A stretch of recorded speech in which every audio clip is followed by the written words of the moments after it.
234 தொகுதியிலும் விஜயனுடைய தாவேகா தோல்வி அடைகிறது. கூட்டம் சேர்த்துட்டா அது ஓட்டா மாறாது.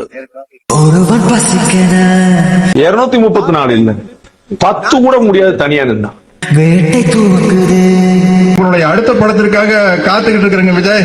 நரிகள் கூட்டமோ அரசியல் அப்படியே முதல்வராயிட்டு சினிமாக்கார வந்தா ஜெயிச்சான் அப்படிங்கிற வரலாறு கடைசியா எம்ஜிஆருக்கு மட்டும் தான் இருக்கும். நீங்க எழுதி வச்சுக்கோ.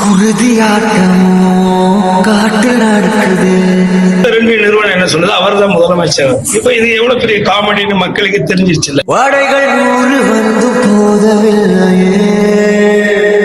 உன் பேரையே முழுசா உன்னால சொல்ல முடியாது.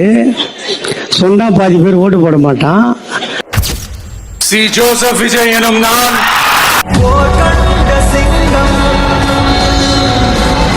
தமிழ்நாட்டு அரசின் முதலமைச்சராக